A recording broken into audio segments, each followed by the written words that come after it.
What if voting for Donald Trump makes me compromise my core principles?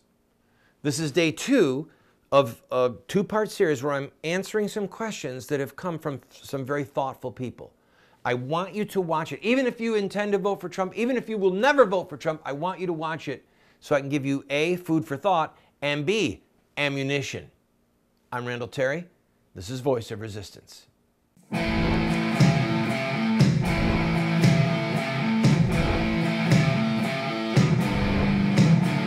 Those who forsake the law praise the wicked. Those who uphold the law resist them. Welcome to the Voice of Resistance. Here's your host, Randall Terry. I know that some people are impatient, especially probably the person who sent this text. I am going to read to you a text that we got recently, my wife got from a friend of ours, and I'm using it to talk about the ethics of voting for Donald Trump. Here's the question. Can you explain to me how voting Trump does not contradict my core principles of pro-life, pro-gun, anti-tax, anti-cronyism, pro-religious liberty, pro-military, not pro-war, pro-civil rights, and pro-equality for all races and both genders? Make the sales pitch, but know that I need evidence, facts, and logic. Hillary being bad isn't enough. Convince me that Trump isn't bad too. By the way, Hillary, bad. Trump, we talk about this today, but Hillary, bad. Don't vote for Hillary under any circumstances. This is a woman who professes, I will continue to slaughter innocent babies. She uses other code language, I'm pro-choice and we'll defend women's rights, blah, blah, blah. She's got blood dripping from her hands, okay? Well, Donald Trump used to say he was pro-abortion. He's got blood on his hands. That is an excellent point. And so let's begin looking at this question. Do you know the name Dr. Bernard Nathanson? Dr. Bernard Nathanson, God rest his soul, he came to Christ. He died a Christian death. He used to be an abortionist. He killed personally oversaw the murder of 80,000 babies in New York City. He was a founding member of the National Association for the Repeal of Abortion Laws, which then became NARAL, the National Abortion Rights Action League. He was a baby killer. He got arrested with us in New York City, defending babies. I used to visit with him. A bit was in his home. God rest his soul. And he said, or rather, he repented. He had blood on his hands. Okay? He actually aborted his own child, if my memory is correct in the record. I mean, I can't even conceive of him doing that. But he repented. And the blood of Jesus washed the blood off of Dr. Nathanson's hands. So the question is, has Donald Trump really repented? That is the question. The first time that I heard Trump give his pro-life credentials, all I could think of was Mitt Romney. Did you ever hear Mitt Romney's story? It was almost identical to Trump's. About some friend, and I thought about it, and then I thought, oh, this is a baby. And Trump talks about some friend who was tempted to kill his child and then had the child and loves the child, and it had a deep impact on Trump's psyche, on his thinking, then he realized this is a baby. I thought, man, that's pretty shallow. I did. I really did. But I gave it some time. And then Trump kept saying, I'm pro-life, I'm pro-life. And then Trump said, I'll defund Planned Parenthood. Then Trump threw Planned Parenthood a bone. I watched it all, people. And I thought, because a lot of Republican pro-abortion women, and they're out there, especially at the big money level, they were saying to Trump, Planned Parenthood does good things. They give pap smears. They help women get birth control. There are a lot. This is one of the dirty little secrets, okay? There are a lot of Christian women who don't kill their babies, who go to Planned Parenthood for various services. It's unthinkable to me, but I know it happens. I know it happens. So Trump stepped back and said, well, Planned Parenthood does some good things. And part of me wanted to say, don't say that. And then I thought, you know what? He's just throwing a bone. Because he said, as long as they're killing babies, he'll defund them. And then 2 other things happened that really sealed the deal for me. I'm just telling you because it's a valid question. How can I vote for Trump and know that I'm not contradicting my core principles? And the first thing he mentioned, and I'm going to go through every one of them on this show, every one of them. But he started off saying pro-life. Well, I went to the Trump rally that was here. And before Trump spoke, they had a black preacher. And that matters because the cadence, all right. He was from South Carolina, I think. And he stood up there and he gave one of the most intense pro-life sermons. I'm telling you, Donald Trump is pro-life. He has had a conversion. And when he is president, he is not going to allow the murder of God's babies. Are you hearing me? He is going to make it a crime to kill God's babies by abortion.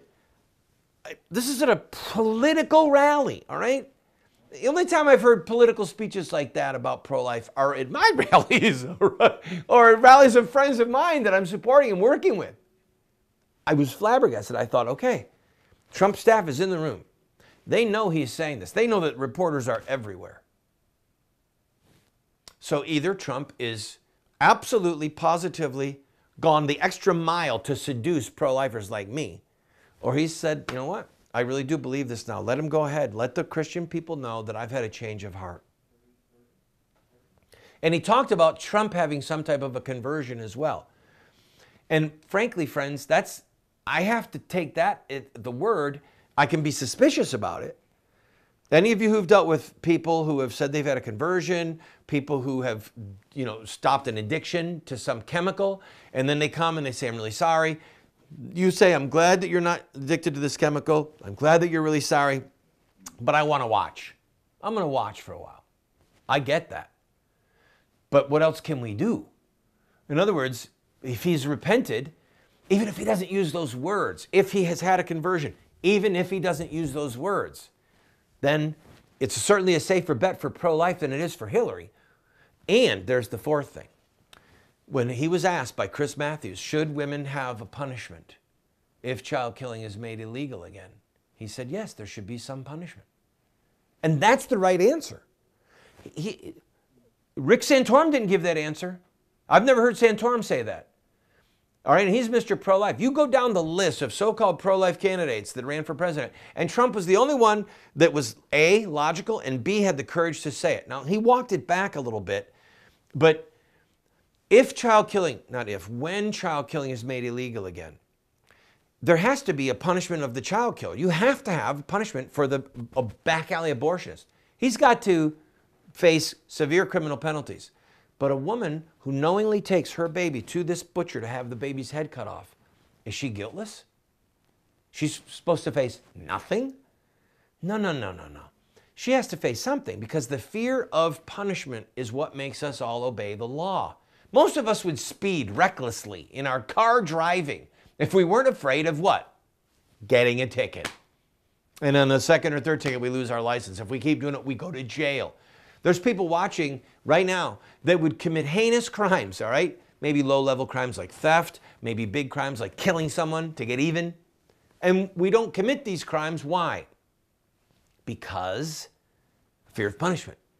And there are women who will not kill their baby if they get pregnant. Once abortion is made illegal, they will not kill their baby because they don't want to get arrested. They don't want to go clank, clank in cuffs, have their picture in the paper, stand before a judge, even if they're only going to pay a $100 fine and spend a night in jail. They don't want that.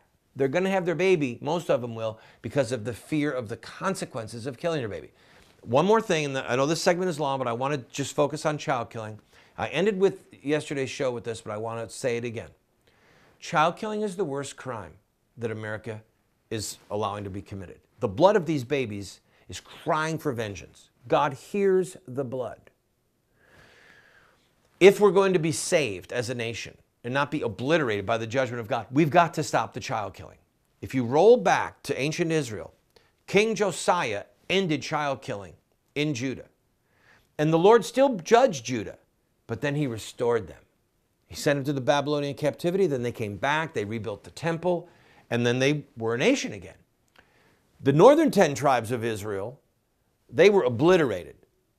Just obliterated, never heard from again. Just scattered. So America is either going to be judged by God and scattered, obliterated, broken up. I can't even picture what it would be. Or We're going to go under some kind of judgment, but then be restored. And it will hinge on what we do with the babies. And so the southern border, my friends, could be what makes or breaks it. Oh, Randall, this is complicated. Yeah, I told you it wasn't easy. Listen. Every poll, every bit of data shows that the illegal immigrants coming over the border from the south, if they are given amnesty, if they are made voters, they will become Democrats. The vast majority will become Democrats. They will sustain Democrats in the White House. That means that Democrat presidents who are baby killers will appoint Supreme Court judges who will therefore sustain Roe versus Wade and keep the churning of the innocent blood. They will keep murdering babies. So stopping the influx of immigrants from the southern border could keep those 10 million people from becoming Democrats, which means that Republicans, pro-life Republicans, could win the White House and could appoint pro-life judges. Well, that's a stretch, Randall. Yeah, I know. I voted for Ronald Reagan, my favorite president in my lifetime. One of my sons is named after Reagan. And Reagan gave us who? Sandra Day O'Connor, Anton Scalia, and Anthony Kennedy. Sandra Day O'Connor turned out to betray the president and sustain Roe versus Wade. Anthony Kennedy has turned out to be like Lucifer in the flesh, to quote John Boehner about Ted Cruz. Anthony Kennedy has become one of the most sick, perverse men to ever sit on the Supreme Court. And he's a Catholic. And when he was brought into the court, they were told he's going to be pro-life. It's okay. We were betrayed. Reagan was betrayed. But I would still pick Reagan over Carter or Mondale. Because Reagan tried. Are you getting it? So Trump said, I'm going to pick judges like Anton Scalia. So if pro-life really is the most important thing to you, Donald Trump has said he's pro-life. He said it should be a crime to murder babies. He said he'll defund Planned Parenthood. He said that he's had a change of heart, a conversion, and he's going to build a wall which could save the Republican Party from political exile, political oblivion. If that's not enough reason to pick Trump over Hillary just on the pro-life issue, then, to quote a famous actor, Mike Myers, I see that there is no pleasing you.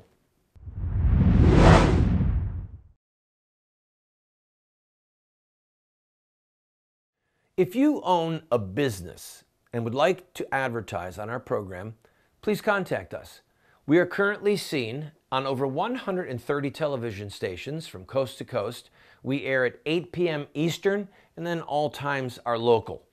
We have a lot of reach, friend, and this is an opportunity at a great price for you to get your product or your service in front of hundreds of thousands, maybe even millions of people. Also, if there's something that's important to you and you'd like to have a month where you just say thank you to this ministry or promote a certain ministry or a certain cause, contact us. Our rates are incredibly affordable. You'd be surprised. And you, again, can reach into hundreds of thousands, perhaps millions of homes. We're currently seen possibly in over 30 million homes. So give us a call, give us an email, and we'll put a commercial up for you.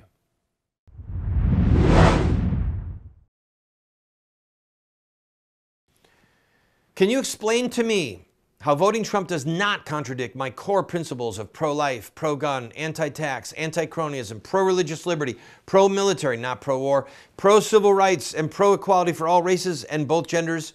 Make the sales pitch, but know that I need evidence, facts, and logic. Hillary being bad isn't enough. Convince me that Trump isn't bad too. All right, I've got to go quickly here. Pro-gun. Trump has said stupid things about the Second Amendment. A few years ago, I don't know, 10, 12, whatever it was, about the semi-automatic rifle weapons ban. And he has recanted. He takes his sons with him everywhere. Every time he's on that platform, people, and I've watched more speeches of his than I can tell you. He says, I am pro-Second Amendment. We will defend the Second Amendment. And if the people in California, in San Bernardino, had had guns with them, then some of them would be alive. If the people in Paris had guns with them. Do you understand what he's saying? He's saying that he wants individuals to be able to conceal carry. That you should be able to go into work and have a sidearm, a pistol in your purse, ladies. I agree with that. You don't get any more Second Amendment than that. He's not talking just about long guns. He's talking about concealed carry. That's Second Amendment, friends. He's had a change of heart. Anti-tax. He has said he's not going to raise taxes on the low income. Listen, I don't even want to talk about this. The one thing that Rush Limbaugh pointed out is that where Trump has said he's going to raise the tax on some of the rich, he was talking about hedge fund managers. Rush said, look, this is such a complicated area of tax. If the American people understood what Trump was talking about, they would be so outraged and they would insist that Trump change it. Because there are really filthy rich people who are skirting tax laws that you and I don't get to skirt when we reach a certain level of income. So yeah, he wants tax fairness, tax equity. But a graduated income tax like we have in America is inherently immoral. I don't have time to discuss that right now. Those of you who read history know what I'm talking about. It's Marxist, okay? God gave a tithe. Everyone pays 10%. The rich don't pay 20 and the poor pay 5. You're poor. Pay a tax, a tithe light. Sorry. Moving along. Anti-cronyism. Well, here's the tough one. Trump, man, oh man, he bought access to everyone. Democrats, Republicans. He knows how the system works. But he hasn't been bought. He bought other people, but he hasn't sold himself. And that's why I trust him. That is one of the biggest reasons I trust him on the cronyism thing. Pro-religious liberty. More than any other candidate in this race, we're going to be saying Merry Christmas again. There's been too much anti-Christian bigotry. He talks about Christians in the Middle East getting their heads chopped off. Okay?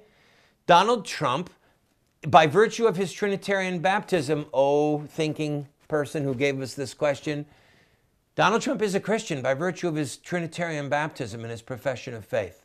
Is he a theologian? I don't think so. I don't think so. And can he say 2 Corinthians? You bet he can. I'll join him. Turn with me to 2 Corinthians chapter 5. I'll be right back.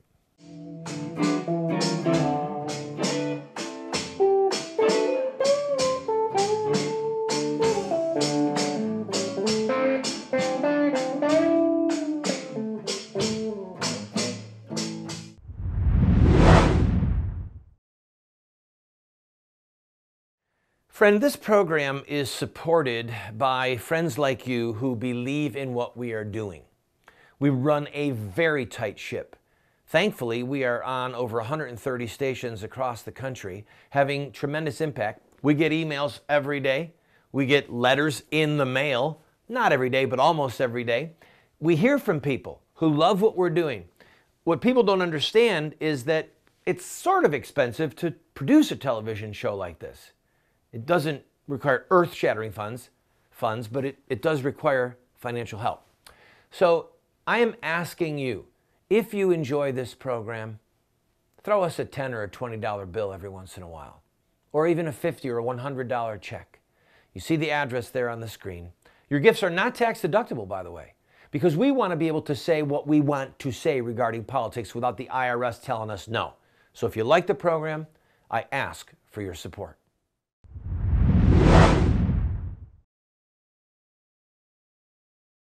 The pro-religious liberty question regarding Donald Trump, comparing him, of course, to Hillary, because those are the two options.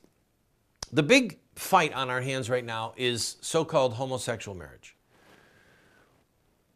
I don't want to sell you a cake. I don't want to take your pictures, and I'm not going to do it. I don't care if I advertise, come and get my picture taken. I'm not doing it. I don't believe in what you're doing. It's a mortal sin. And I love you enough to tell you that you're in danger of losing your soul for all eternity. It's a sin against God, and you're in deep trouble by doing this, and I'll have no part of it. That's religious liberty. And Trump has said that he would defend a person's right to not sell the cake, okay? There are people right now that are being persecuted, simple little mom and pop shops that are being persecuted because they said, I won't have any part of it. This is demonic. What is happening is demonic. This demonic nonsense of Target saying that they're going to let anyone go to any bathroom that they want. When I say demonic, I mean this with clinical precision. From hell. Okay? Satanic. Do you get it? Now, I know that this is satanic. I know that the morons at People for American Way or with the Young Turks, they don't get it. All right? I accept that you are mentally challenged enough and philosophically and historically challenged enough that you think it's funny that someone says it's demonic. Well, there actually are things in this world that are demonic, okay? Like murdering an unborn baby, shedding blood, and the perversions involved that we are talking about. But I digress. Let's go. After religious liberty, the next question was pro-military. I mean, this one I can't even understand why he put it in the question. Come on, man. He said we're going to build back up our military, which is exactly what Reagan said, and Reagan did it. He said we're going to make our core go up again. It's going to be an inexpensive solution, which Reagan did, and which Trump said he's going to do, and he'll do. We're going to get better equipment. How can that not be pro-military? And he didn't say he's pro-war. And if anything, he said, why are we being dragged into these wars with an obsolete system called NATO? And he said, we're not going to do nation building anymore. You realize how many lives have been lost? American lives have been lost because of so-called nation building? If we go in with wars of vengeance, you killed some of our people, we're going to go in now, we're going to kill your leaders, we're going to destroy your military facilities, we're going to do whatever we want, we're going to smash you to the earth, and then we're going to walk out. You can bury your own dead. We're not going to try and build your nation. That's pro-military, and it's not pro-war, and we'll lose a lot fewer American lives. And I'm telling you, if Trump gets to be president, this list doesn't include ISIS and the threat of Islam, which is a shame, because Islam is the greatest threat on the face of the earth to human freedom and to Christianity. It is an existential threat. And Trump is the only one who had the courage to say, Islam is against us. He got it right. That's one of the reasons I'm supporting him. I'll be right back.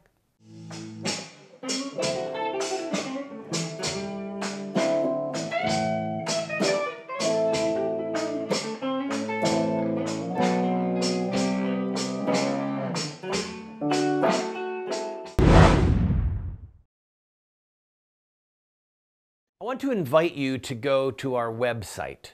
Almost every book that I have ever written is available as a PDF online for free. We have a ton of products, training materials, tools that are available for you for free.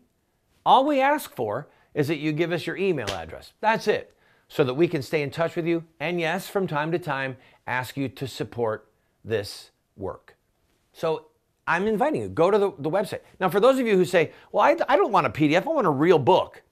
You can get one of my books. All you have to do is pay for shipping and handling, and then give whatever gift you want. And if you can't afford anything, we'll send you the book for free. Just pay shipping and handling. Why are we doing all this? Because we want to change the direction of the country, and we need to raise up a fresh generation of warriors to do that. That's why we have this tool. I invite you, go to the website, see for yourself.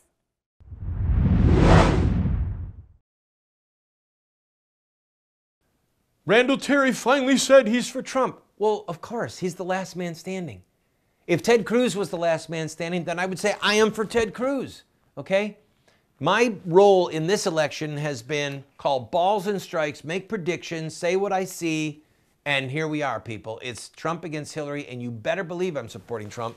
And I will do what I can to encourage people to think logically, ethically, with Christian ethics. All right. Finishing up the show, can you prove to me that he'll be pro-civil rights and pro-equality for all races and both genders? I don't even get that question. Trump has employed thousands of African Americans and women. Women hold very high positions in his companies. I don't get the question, okay?